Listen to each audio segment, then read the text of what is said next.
Olá, seja muito bem-vindo ao Ela Tá Que Tá. Hoje a gente está aqui com Daniel Tupinambá. Obrigada por estar aqui, Daniel, trazendo discussões tão importantes sobre segurança cibernética. Muito obrigado, Paulo. Um prazer muito grande estar aqui junto com você nesse programa tão legal.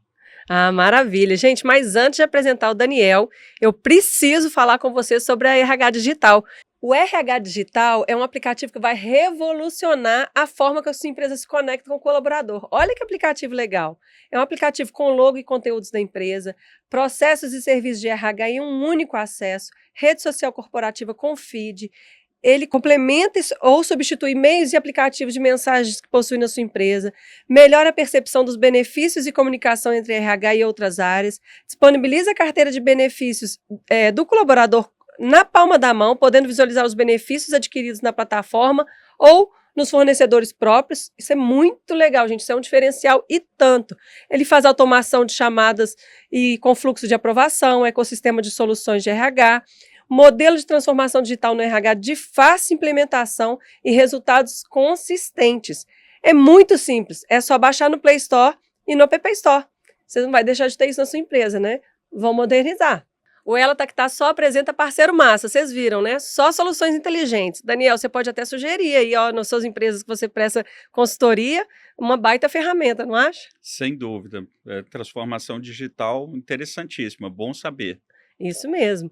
Bom, agora eu vou apresentar o Daniel para quem não conhece. Gente, o Daniel tem uma vasta experiência em posições de liderança em consultorias de renome como na Deloitte, na Ernst Young, onde liderou práticas de governanças cooperativas, riscos empresariais e segurança corporativa e cibernética.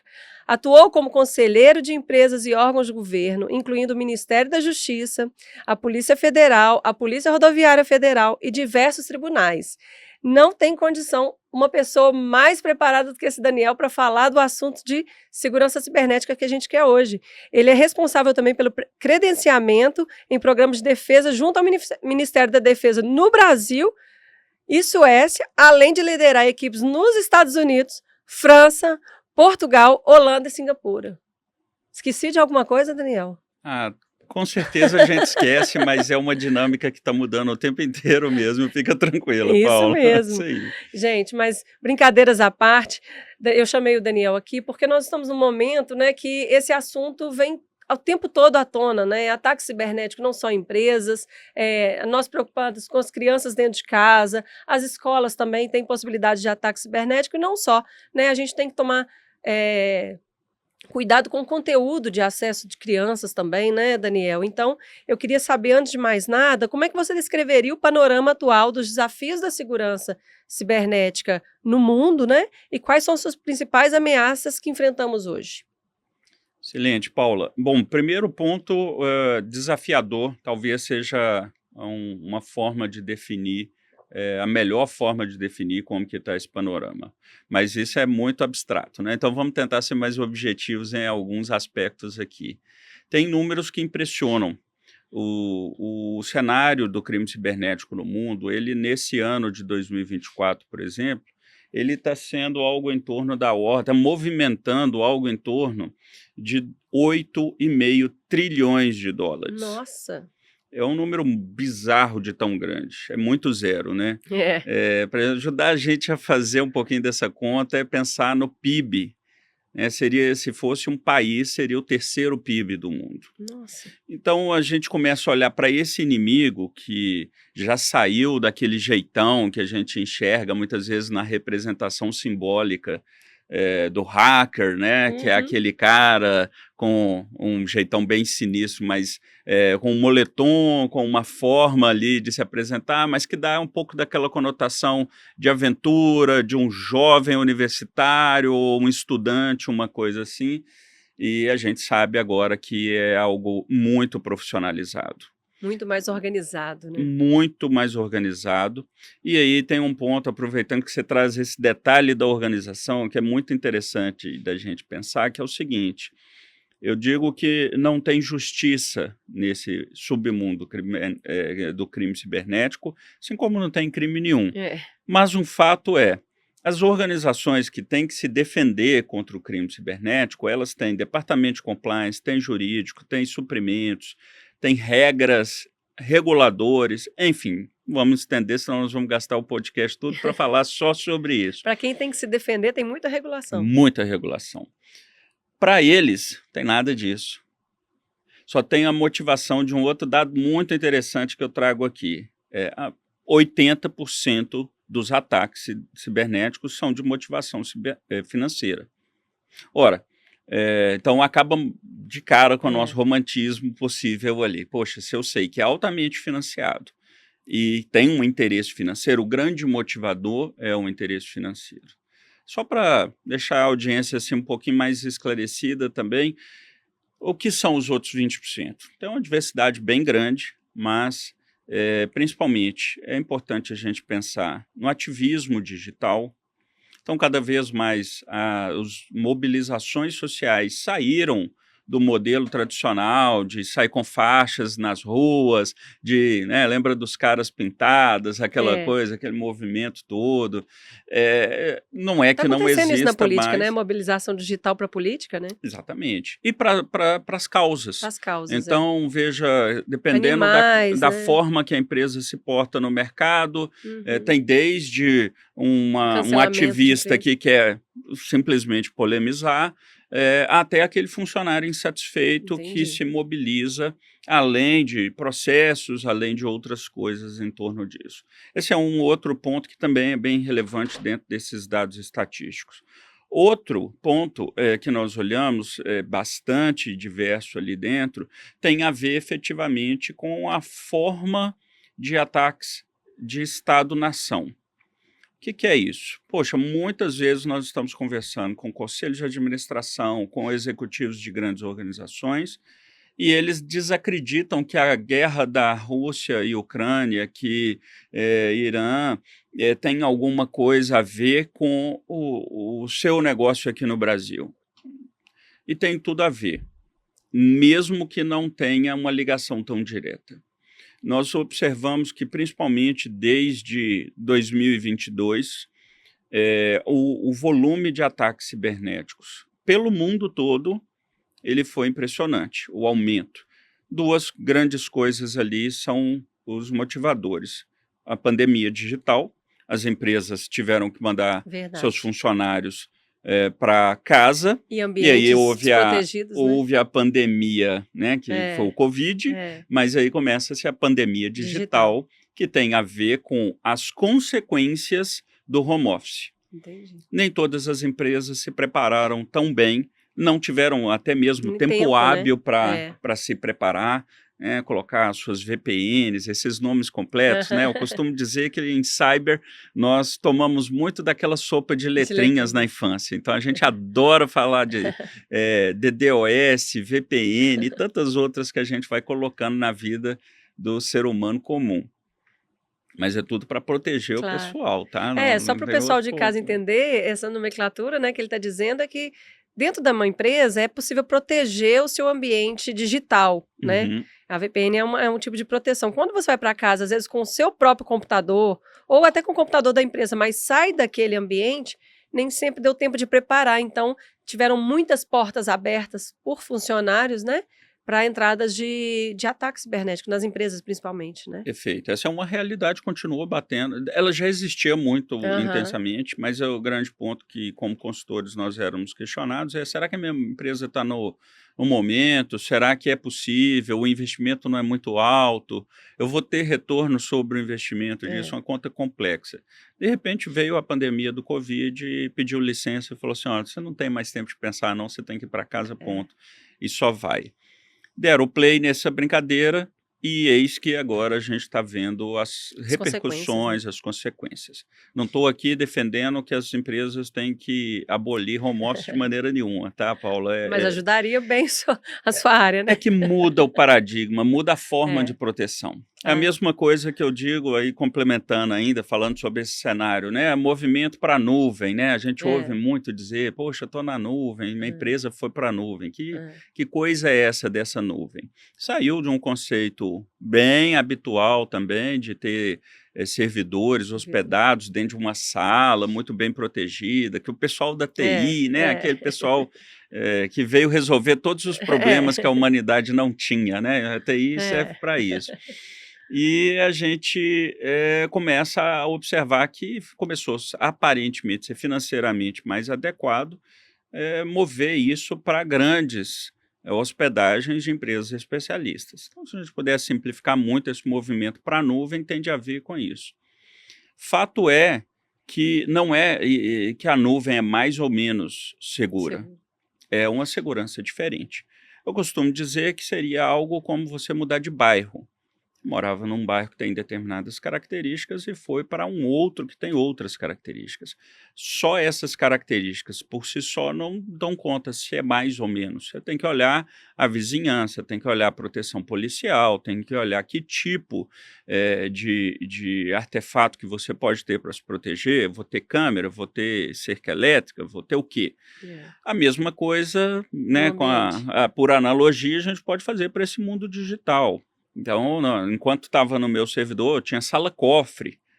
Quantas consultorias que eu já fiz na vida Tem que entrar na de sala-cofre. especificar a sala-cofre, de como que de auditar esse negócio, de ver que, poxa, está na dimensão correta, a norma faz... De repente não tem mais essa necessidade, porque foi para a nuvem. Ah, tá bom, então ficou mais barato ir para a nuvem, porque eu não preciso de nada disso, porque os grandes provedores, claro que tem. Mas eles têm para proteger a própria infraestrutura. A proteção da infraestrutura de cada empresa continua sendo responsabilidade das empresas. Isso é uma coisa que pouca gente conhece, né? Porque fala, Pouquíssima não, tá na gente. nuvem, tá seguro, seguro. lá quem está gerindo os dados replicou em vários países, se der problema tem cópia para todo lado, mas não é bem assim, né? Não é. E aí você tocou num ponto até que é bem interessante da gente analisar, né? A disponibilidade é um dos critérios de segurança. Mas eu tenho que avaliar dois outros pilares por princípio. Eu tenho que analisar a integridade da informação, ou seja, esse tem sido, daqui a pouquinho nós vamos falar até com um pouco mais de tranquilidade, tentando simplificar um pouco mais disso, mas a integridade também é um ponto fundamental da gente olhar. A informação está íntegra, ou seja, eu consegui recuperar rápido, mas ela está efetivamente disponível para quem tem que estar. Se está disponível, ela está íntegra, a pessoa que está acessando está tendo a informação na sua forma mais adequada. Então, são essas questões. E aí entra o terceiro pilar, que é a confidencialidade. Legal. Depois a gente viu aí as ondas do privacidade de dados, as grandes multas para os big techs, tudo isso mobilizando bastante sobre como que está esse panorama. Ou seja, complexo, está desafiador, como eu disse no começo. Acho que eu não te enganei, né? Não, porque, na verdade, a gente tem a falsa sensação de segurança, né? A partir do momento que você vê seus dados vazados, né? Em rede social, em outros aplicativos ou até em outros cenários, você pensa, poxa, a gente está alimentando um grande espaço de marketing, né? E isso... como você diz da motivação financeira, também tem a motivação financeira de vender esses dados para alguém, para algum fim, para alguma utilização. Então, a gente não está tão seguro quanto a gente acha que está, né?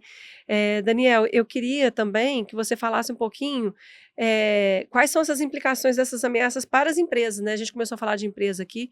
Como a segurança cibernética impacta a operação e a reputação das organizações no mundo corporativo? Até porque o pessoal de casa já sabe, eu trabalho com seguro e um dos seguros é o seguro cyber, né? E me corrija se eu estiver errado, até para explicar ao pessoal de casa de uma forma mais simples. Quando uma empresa sofre, ela tem o seguro, né? Ela sofre o ataque cibernético, empresas como a sua, elas são contratadas, né, para que possa recuperar aquela base de dados. Em última instância, não é o objetivo principal pagar o resgate de dados, né? O objetivo é recuperar os dados com os backups que já subiram, com todas a consultoria que foi feita antes, né? Para que a empresa volte a funcionar o mais rápido possível, porque a gente brinca que todo ataque cibernético acontece sexta depois do meio-dia, para causar tumulto, para ter que trazer o pessoal da empresa, do TI, para dentro da empresa, hora extra e aquele caos, né? Derruba sistema. Então, a empresa entra para tentar recuperar rápido a informação digital, certo? Certo. Resumido, né? Além disso, que você resumiu muito bem, a gente tem que olhar para a circunstância da investigação posterior. porque lembra que o aspecto de um ataque é um crime. Uhum. Não é criminalizado no Brasil, não tem legislação própria, mas cada vez mais o que nós temos aprendido é que os crimes tradicionais de fraude, lavagem de dinheiro, Tá tudo indo pra internet. falsificação, falsidade ideológica, etc., tudo acontece, o fraudador deixou de fazer essas coisas físicas. Para que eu vou Assaltar na porta do assaltar banco. no banco, né? O novo cangaço foi aposentado rapidíssimo, né? A gente ouvia no noticiário muito comum há pouco tempo sobre o novo cangaço e a coisa está caindo. Por quê? Porque se a gente olhar o vetor de crescimento de tipos de fraude digital envolvendo vários bancos, é assustador, né? Os números são dessa ordem de grandeza que a gente falou. E aí tem um outro detalhe bem curioso que eu queria trazer um contraponto. Como eu disse que não tem justiça, né? O crime cibernético está com aquela grana toda na mão, com uma estrutura que não tem nada daquilo que tem que pedir bênção para ninguém, não tem regulador, não tem legislação própria, então tem que montar, né, a circunstância de onde que pode implicar, trazer implicações para aquele indivíduo que comete esse tipo de crime. E as empresas no Brasil, só para dar para a audiência aí um ponto de vista interessante, lembra que eram 8,5 trilhões de dólares nesse ano. Esse número projetado já para 2025, amanhã, né? Daqui a pouquinho, 2025 está aqui, ele é de 10,5 trilhões. Nossa!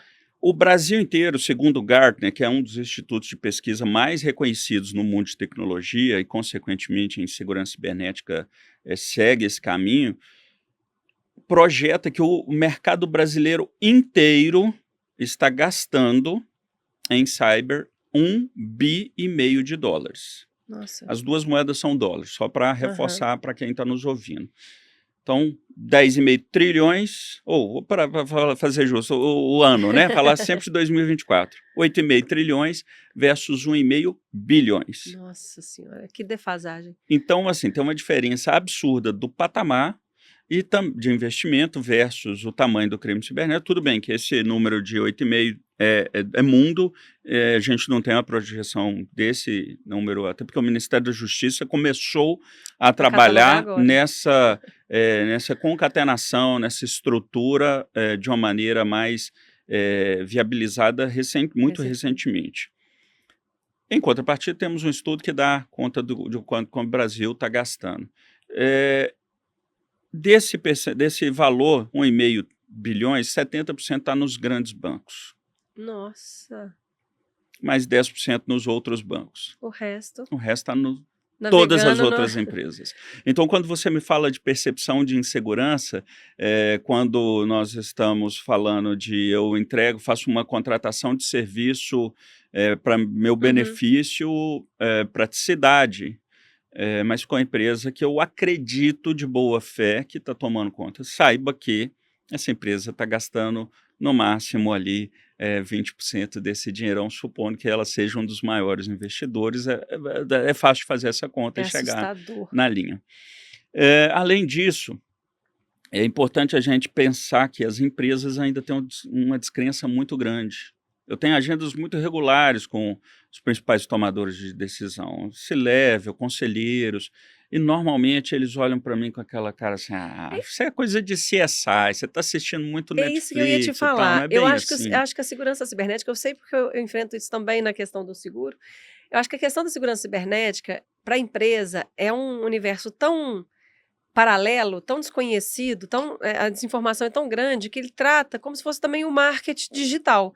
Porque todo mundo quer fazer marketing digital, mas até eu lembro que quando eu fui fazer o curso no Sebrae, a maioria das pessoas que estavam lá era, não, a gente está aqui para saber como é que a gente solicita esse serviço para uma outra pessoa. Porque a pessoa chegava lá, eu preciso de marketing digital. Aí chegava lá, o prestador falava, é isso, isso é tanto. Não, mas tanto é caro para fazer marketing. A pessoa não valorizava, porque ela não conseguia ver valor naquilo, ela não conseguia entender a importância daquilo, o alcance que aquilo pode chegar. Hoje eu tenho essa percepção, eu acho que a segurança cibernética ainda para as empresas é como se fosse uma coisa assim, CSI. Não, é uma coisa que só acontece com grandes empresas, é uma coisa que só vai acontecer com banco, é uma coisa que só vai acontecer nos Estados Unidos. né? Eu acho que tem uma lacuna muito grande de conhecimento do que esse universo paralelo está fazendo, né? Sem E dúvida, esses sem números que dúvida. você trouxe para a gente, Daniel, é assim, assustador. Assustador. Mas eu prometo que eu não quero deixar a audiência só assustada, não. É Os esclarecida, analfabetos.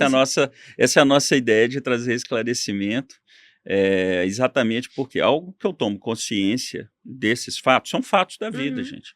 A gente sabe da criminalidade, de assalto, a gente sabe o que isso me sujeita. Da mesma forma, eu estou exposto, nós estamos, né, carregando os nossos dispositivos para todo lado, essa coisa toda. Você me perguntou agora há pouco sobre a perspectiva da dinâmica de resposta aos incidentes. Eu Uhum. acabei dando essa volta para... Quase que eu te enganei, o pessoal deve estar achando, ih, sabe não. Mas o fato é o seguinte, a gente entra com o principal a ação, então, é preparar a empresa para que, se necessário, fazer uma investigação futuro, ela esteja preparada no sentido de ter as informações preservadas. Essa é a primeira ação. Nós dizemos que até a analogia, já que todo mundo fala que a gente é CSI, a gente fala, sim, e nesse ponto é a comparação, é a preservação da cena do crime. Uhum. Então, é fazer as demarcações, é fazer, opa, peraí, isso aqui, eu vou fazer coleta de impressões digitais, eu vou fazer... Cara, os termos são exatamente o mesmo do ponto de vista de cyberforense. Fingerprint, né? A gente adora sopa de letrinha e termo americano, são as coisas que a gente gosta. Então a gente pega esses artefatos, tem técnicas, tem ferramentas super caras também, específicas para tal, e tem protocolo. A gente fala que o rigor forense tem que ser feito por perito. Não adianta eu ter a boa vontade de falar assim, eu vou preservar a cena lá na minha empresa com o cara da TI. O cara da TI, ele é muito habituado à disponibilidade, quer fazer o sistema voltar rápido. E aí o que mais acontece, sabe o que é? Ele volta o sistema e sobrescreve tudo que estava na cena do crime. E aí na hora que a gente vai investigar, o presidente está lá desesperado, querendo saber do tamanho do prejuízo, entrou, né? Quem fez, por onde entrou, por que fez, como fez e tal.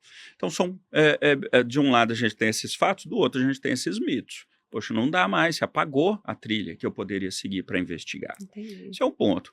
Outro ponto, as empresas muitas vezes não têm nem backup ainda. Backup, sabe aquela estrutura de fazer cópia dos arquivos, aquela coisa? A gente faz no celular próprio, né? Sobe para a nuvem, faz o meu backup. Mas espera aí, poxa vida, é claro, na minha empresa, claro que tem. Tem, mas eu não faço teste, então é o mesmo que não ter na maior parte das vezes. Aí, quando as empresas seguradoras nos acionam, muitas das vezes, nós fazemos aquele papel que é de avaliar o quanto que a empresa foi diligente em seguir o rigor para poder prestar contas para a seguradora, por exemplo. Essa é uma das responsabilidades. Né? Fazendo um outro comparativo mais habitual, se eu tenho um sinistro no meu automóvel, e a seguradora olha e fala, poxa, mas você não manteve seu pneu. Né? Você facilitou o crime, deu a chave para a mão do manobrista. Gente, isso não pode, hein? Uma dica aqui. Opa, bom saber, hein? Se você entregar a chave para a mão de manobrista e a pessoa não for manobrista, por exemplo, roubar seu carro ou bater seu carro, você pode não ter cobertura. Foi voluntário, né? Foi voluntário. Você favoreceu o risco. Você me dá uma analogia muito interessante aí quando você fala isso, porque muitas das vezes, olha como que o manobrista pode funcionar analogamente na nossa empresa. Eu não faço controle de usuário adequadamente. É como se eu estivesse entregando a minha credencial, que seria análogo à chave do meu carro, o meu bem, né, o meu ativo, para alguém que não está preparado, que não deveria. Então, as empresas não têm cuidado habitual em fazer controle de acesso, tem muita senha compartilhada. Usa lá a senha do fulano. E é curioso, porque olha os vícios de linguagem, inclusive, que se seguem. Não é comum essa frase? Usa a senha de fulano. Não é só a senha, não, tem o usuário do fulano, tá? Você sabe que você está incriminando o fulano, inclusive, nesse ponto. E isso, aí sim, para efeito da disciplina, né, de rastreabilidade, de investigação, é tudo muito complexo, porque o indivíduo pode sair de vítima para atacante. Outra coisa que é muito importante, então uma vez que a gente preservou, manteve a cena ali ajustada, isso é rápido, está com as ferramentas corretas, normalmente, mesmo em ambientes muito complexos, nós já atendemos casos de empresas com mais de 30 mil colaboradores, com mais de 10 mil servidores em 2 horas. 10 horas de preservação. Uhum. E lembra do anseio, o dono está lá querendo, meu faturamento está É. parado. Olha, você quer ficar 2 horas parado voluntariamente, mas que quando a gente comece a retornar, vai atrasar mesmo, isso tem que ser Faz parte. declarado. Ou atrasar qualquer chance de retorno em 1, 2 horas, alguns minutos, vai depender do ambiente, né? Tem empresas menores, já atendi empresas com 30 servidores, isso é feito em poucos minutos, muito rápido. Agora, em nuvem, técnicas diferentes das quando os computadores estão no local. no local. Outra coisa, então vou voltar a esse anseio, que normalmente é a última fase, que é o retorno à operação, a gente faz antes desse, ainda depois da preservação, a gente tem que cuidar do que nós chamamos de elementos ali intermediários de análise. Ou seja, o que eu preciso fazer, por onde eu passei. Vou tentar exemplificar, porque senão fica muito técnico aqui. Normalmente o ataque lá que você falou, né, vai querer fazer alguma coisa e tem um tipo muito comum que é chamado negação de serviço, que é derrubar o site, falar no popular. Esse derrubar o site tem sido muito usado pelos hackers para poder usar o que nós chamamos da cortina de fumaça e a canseira da TI. E derruba o sistema, a TI vai lá, trabalha pra caramba e tal, não sei o que, volta o sistema. Aí todo mundo bate palma, se apoia, ô, que TI legal, tem que enfim a TI fez algo pra gente e tudo. Só que, na verdade, o ataque de verdade ele está acontecendo no instante seguinte, quando a TI foi para casa dormir. E aí é que acontece a exfiltração de dados. E ele faz esse vazamento, faz essa exfiltração, criptografa os dados, que é o sequestro digital. Então, é um outro crime, né? Sequestrar uma pessoa, sequestrar um bem, se tem feito muito. E esse é o ataque mais comum que nós atendemos e que as seguradoras também têm em seus sinistros, é o sequestro. Ou tem um nome complicado aí de novo, né? Ransomware é o tipo de sequestro digital mais comum. Tem outras variações, né, que aí entra num mérito muito técnico, não vou gastar o tempo aqui, senão vai cair o interesse de todo mundo, mesmo os especialistas. Nada, isso é um assunto, gente, que as pessoas devem estar em casa. Gente, nossa senhora, por onde eu começo, né? Que você já vai dar dicas daqui a pouco por onde as pessoas começam, mas eu queria trazer exatamente isso para o ambiente de casa, né? A gente começa dentro de casa, né? Todo aprendizado começa até dentro de casa, até para a nossa empresa. Então, traz um pouquinho para a gente também, se as empresas estão vulneráveis, quem dirá a família, né? Como é que isso afeta as famílias? Quais são as medidas que a gente pode tomar para proteger não só as empresas, mas a nossa casa, o nosso ambiente familiar? Perfeito. Lembra lá que eu falei da questão de que as empresas investem pouco, etc. Imagine na nossa casa, então, né? Muitas das vezes Tem as piadas, né, que você pergunta e a Alexa que responde, né? Sem você ter perguntado, o Google, o exatamente. Zuckerberg. E cada vez mais, né, com uma dinâmica de fazer essas perguntas dando informações, porque a gente está falando, às vezes não é para o dispositivo, mas ele está capturando tudo. De novo, não é para desestimular o uso, tá, pessoal? Eu particularmente sou super fã, mas é colocar a proteção correta, inclusive de ambientes, né? Eu não vou colocar uma câmera filmando online no meu banheiro, voluntariamente. Mas no perímetro da minha casa, na sala, eventualmente, ligar e desligar, fazer as ativações corretas. Fechar a câmera, são né? boas práticas, do próprio notebook, por exemplo, né? Ter esse hábito simples, que às vezes é colocar uma fita adesiva ali, numa tecnologia sofisticada, análoga à caneta Bic, né? Às vezes vale mais do que uma super caneta e tudo mais. E aí a gente começa a migrar para, primeiro, esses executivos que investem ou não em tecnologia, eles também vão para suas casas. Às vezes investem muito nas empresas, mas chegam em casa, estão desprovidos de proteção. E é ali que muitas das vezes o atacante também se infiltra. Esse é um ponto. O outro, e talvez o que mais me preocupa recentemente, é exatamente o contexto familiar como um todo, incluindo as crianças. Inclusive para as pedofilias, né? Pedofilia são, Está entre os 20% lá também, né? sem dúvida. E é um tipo de crime embutido ali dentro Dos das 20%. circunstâncias que são trazidas ali. Mas tem na Deep Web, que a gente começou também a se ambientar, ouvir sobre esse termo, né? A internet, que não adianta ir no Google, né? Não é essa internet, é uma internet paralela, aonde esses crimes todos acontecem, né? Tem 2 níveis, a Deep e a Dark Web. A Dark Web é onde os crimes mais sinistros ainda acontecem. Então, tráfico de órgãos, de pessoas, Nossa. é realmente o submundo do crime. E é muita realidade.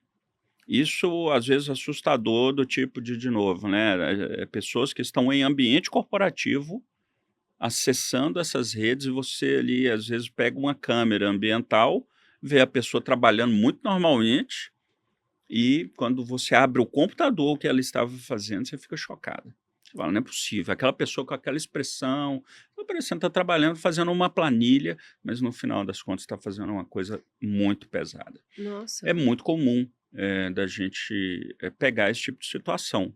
É chocante, mas é parte da realidade de novo. Mas A gente tem que saber que existe, não adianta não adianta, passar o pano, né? não. Não, porque senão a gente fica iludido, fica achando que não, isso é coisa de CSI, concordando que não acontece. Não é no Brasil, isso deve ser lá nos Estados Unidos, deve ser na Ucrânia, deve ser... Aliás, o Brasil, do ponto de vista de ataque, está entre os 3, varia entre 3 e 5 posições de maior atacante do mundo. Sério? Então, o Brasil é muito bom no ataque.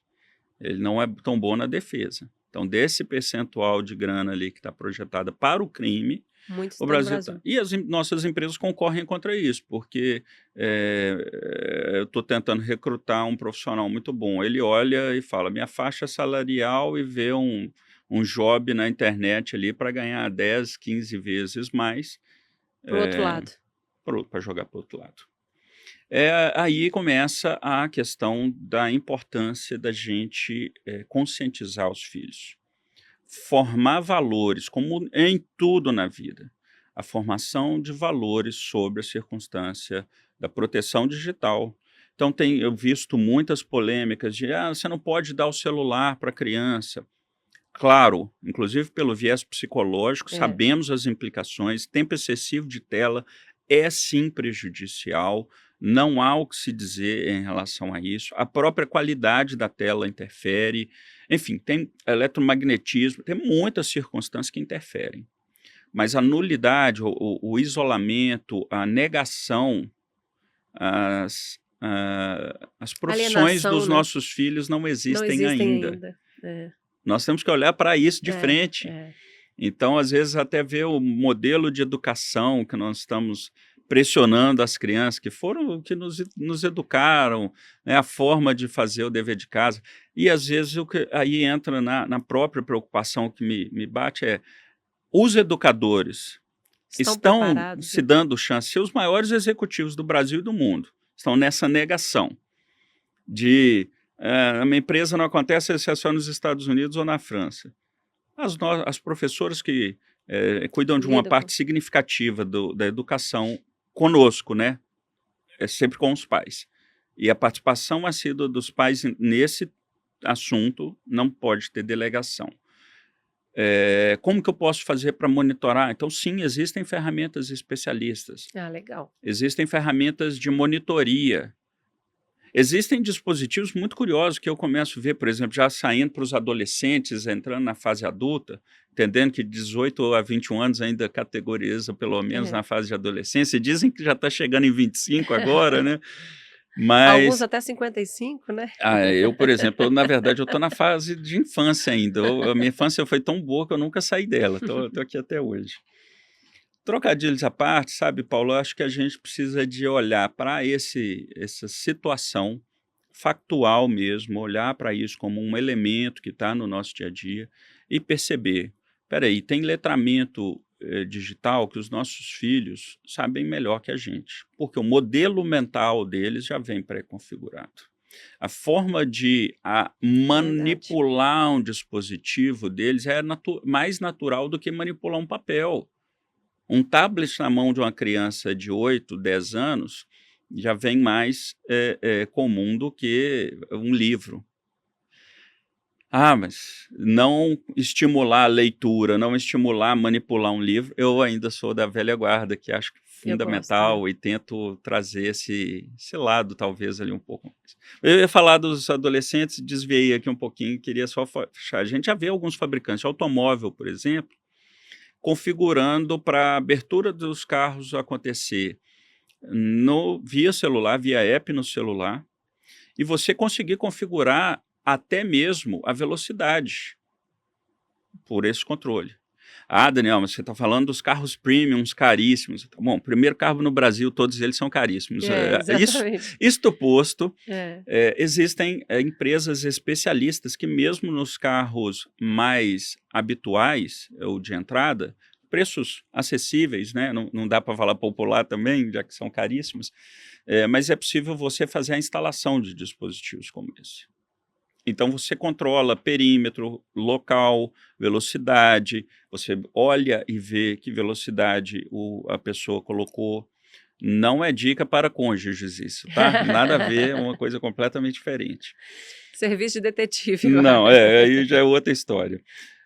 Mas é importante porque quando, além da conscientização, se coloca a consequência, se coloca os preceitos de valores em torno disso, a mesma coisa se aplica. Então vou controlar analogamente, né? Peguei um ponto ali de um bem, de novo, um automóvel, mas eu posso fazer isso para o controle do celular. Tempo de permanência em redes sociais. Existem aplicativos, você pode por falar exemplo, os nomes assim de aplicativos para dar dica pro pessoal de casa? Você lembra de algum assim? Não vou falar de nenhum específico aqui para não esquecer de um outro muito significativo. Mas como é que procura? Vamos ensinar o pessoal de casa a procurar essas proteções. Os antivírus convencionais têm as duas, normalmente hoje já tem. Então, se você olhar pelo fabricante do seu antivírus, normalmente ele tem a funcionalidade do Family Control, o Family Safe. O que a gente pode falar, porque está na vida de todo mundo, já falamos até aqui explicitamente agora há pouco, o Google. O Google lançou recentemente o Safe Family. Então você controla as pesquisas que o seu filho faz. Poxa, mas ele faz na guia anônima, né? As crianças são espertas. Ele vai para a guia anônima e faz. Existem mecanismos que você monitora, inclusive, se ele tentou isso. Porque ele não monitora, em respeito à privacidade, o Google falando aqui, ele não monitora a aba anônima. Mas eu posso criar uma política e não permitir que se abra a aba anônima. Ou seja, eu transmito o valor para minha criança, ou para o meu filho, em qualquer idade, de que, olha, aqui em casa é jogo aberto. É importante por isso, você tem a sua intimidade. Eu gosto de fazer essa distinção. Intimidade é diferente de privacidade. Privacidade, num círculo de confiança, ela tem que ter, ela é comum à segurança. É um princípio que, por exemplo, nos Estados Unidos, as leis de privacidade não avançaram por conta desse princípio.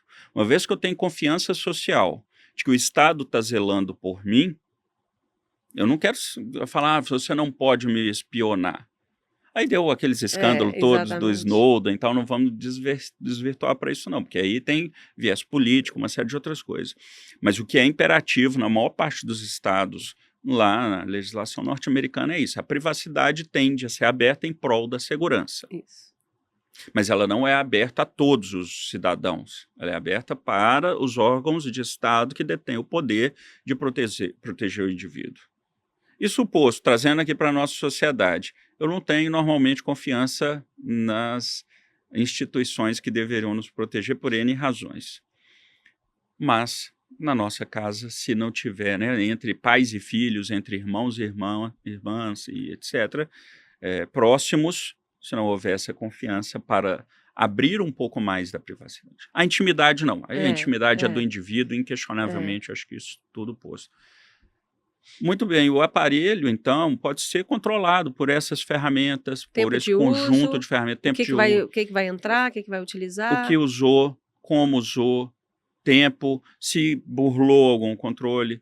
Tem alguns elementos que podem chegar até a sofisticação, que aí vai além do controle dos filhos, mas, por exemplo, em alguns antivírus já tem a possibilidade de você configurar o seu telefone para caso alguém digitar a senha errado mais de X vezes, 5 vezes, por exemplo, ele tira uma foto, da cara da pessoa. manda a geolocalização para o seu e-mail.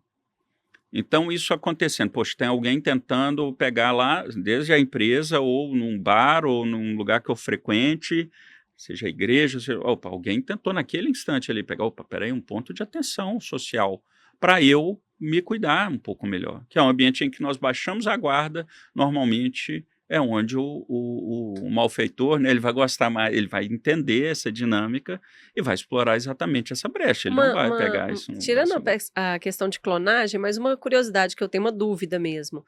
No caso do WhatsApp, né, que eles falam, não, os dados ali são criptografados e tudo. Tirando uma pessoa que tem acesso à sua senha, você acaba, né, tem gente que, infelizmente, não tem muita maldade, acaba dando senha, né, enfim, confirmando senha por ligações, pessoas de idade, inclusive, né, mas o WhatsApp, ele é criptografado os dados, né? Sim. Ele é seguro?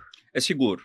Mesma analogia lá da rede, né, da nuvem versus a rede local, o data center. Ter troca de dados ali, por exemplo, hoje na minha empresa a gente usa o WhatsApp, acho que ninguém atende mais telefone, a gente tem dificuldade de falar com o cliente, porque a gente liga para o cliente, ele não atende, se a gente chama no WhatsApp ele te responde na hora. Então, essa é uma preocupação latente que a gente tem lá, né, de troca de dados via WhatsApp, é seguro? O WhatsApp de ponta a ponta é seguro. O algoritmo do WhatsApp para comunicação ele é muito seguro. Mas existem as fragilidades, você elencou algumas delas, que são práticas e acontecem, tá, gente, para as pessoas mais experimentadas. Mas tem um outro viés que é muito importante lembrar. Quem não usa o WhatsApp Web? Se na sua empresa você usa o WhatsApp Web, esquece da proteção. Porque aí ele não usa a brecha, sai do WhatsApp. Ela passa a estar na segurança do seu browser. Entendi. Então o atacante olha e fala o seguinte, para que eu vou quebrar uma criptografia que eu ficaria alguns anos para quebrar, se eu coloco um add-on aqui no browser da Paula e eu vou tirar foto... Nós temos aparelhos individuais, então a gente deve continuar usando o aparelho celular. Idealmente é a forma mais segura, o aparelho. Aí a gente tem que cair para a realidade, né, Paula? Poxa, mas no notebook, eu estou no tablet, estou numa circunstância, é prático demais. Ok, então aí vai exigir um pouco mais de força mental minha, eu vou ter que tomar cuidado com o que nós falamos de compartimentação de informação. Entendi. Então eu passo por determinados meios algumas informações mais sensíveis. O próprio WhatsApp tem outros artifícios de segurança. Eu posso trancar uma conversa de cliente. Eu recebi documentos via WhatsApp. Daniel, mas você é especialista em segurança falando isso, você devia proibir. Tá bom, eu vou falar que é proibido, que não é uma boa prática, mas quem vai deixar de fazer por isso? Então, não adianta criar revolta. Aí você consegue trancar aquela informação. Mas você consegue usar esse artifício. O WhatsApp vem se desenvolvendo constantemente. Então, você coloca uma senha específica para aquele tipo de conversa. Você exporta aquela conversa e tira e limpa. Essa é uma outra prática muito positiva. Quem limpa a conversa de WhatsApp? É engraçado.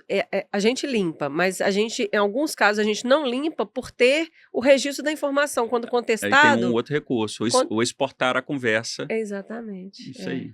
Porque quando a pessoa, por exemplo, argumenta que foi enviado ou não foi enviado, ou que a gente recebeu ou não recebeu uma informação ou uma solicitação, está lá registrado. Não, você lembra que você me pediu assim, assim, assim?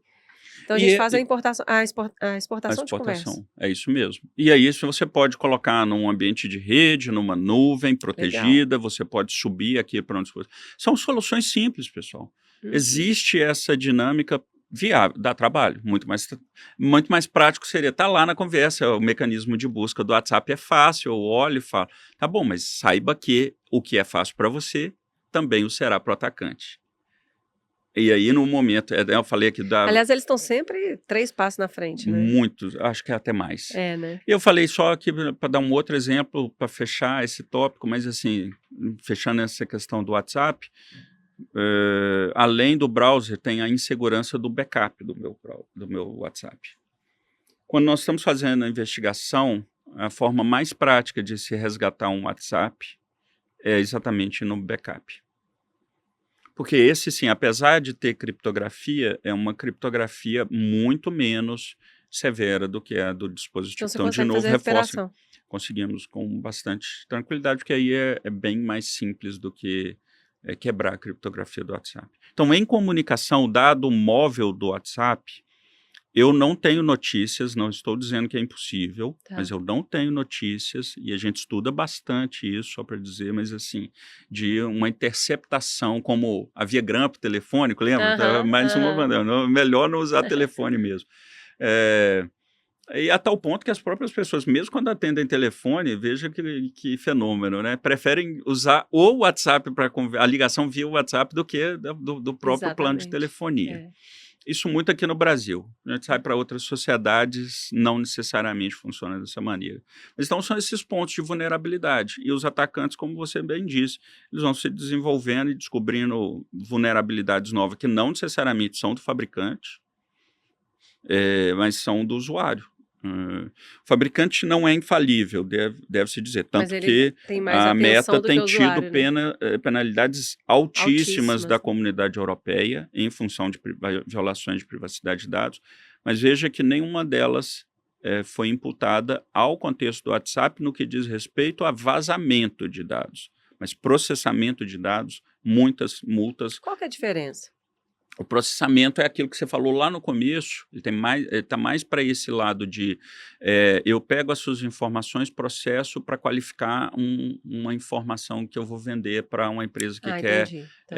fazer um marketing direcionado, alguma coisa assim. Então. E aí é muito questionável, né, o tipo, a fronteira disso, É. porque é do meu interesse, mas ao mesmo tempo eu não quero que o meu dado. Aí tem uma série de princípios, a gente tem que fazer É. um outro podcast para falar de privacidade, talvez, e aí a É, gente isso entrar nesse mesmo. meio de Tá mais que convidado. anonimização, enfim, tem outros princípios que são muito relevantes.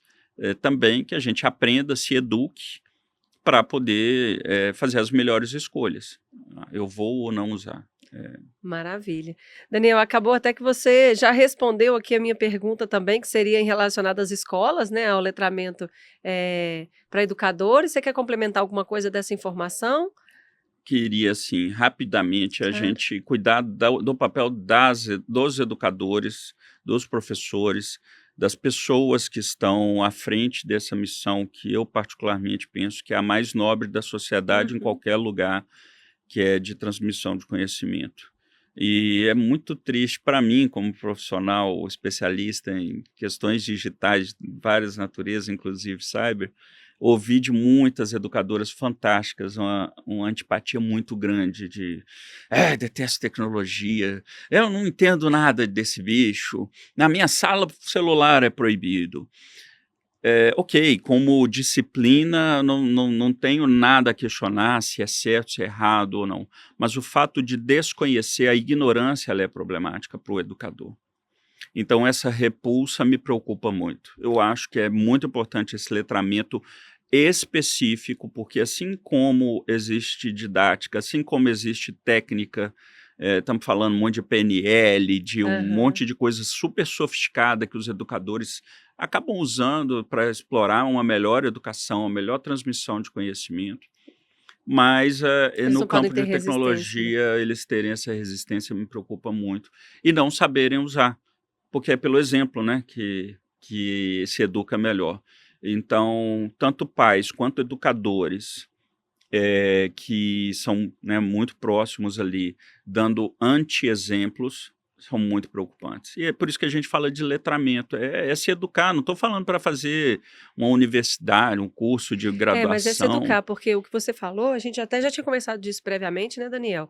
A profissão dos nossos filhos ainda não existe. não existe. Então, se a gente está a nossa geração, a geração dos nossos filhos é uma geração estranha, porque antigamente você já sabia quase o curso que você ia seguir, né? Você acabava o segundo grau, aí entrava numa faculdade, aí escolhia uma das profissões tradicionais e tal.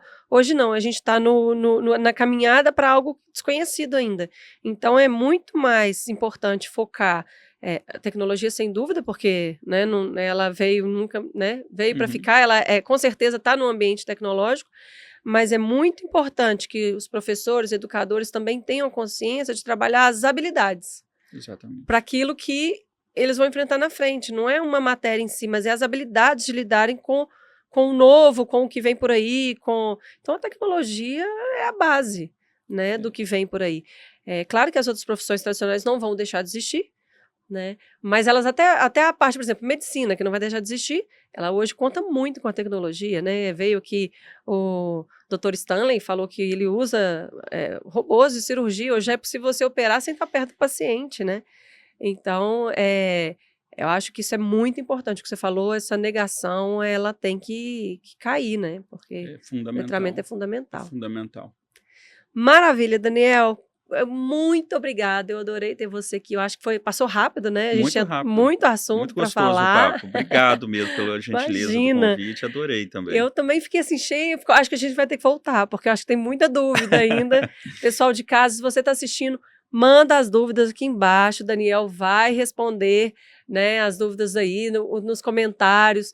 Vai no Instagram também do Ela Tá Que Tá, comenta lá, eu mando para você, se compromete, né, Daniel? Com certeza, tirar as é um dúvidas que prazer. ficaram aí.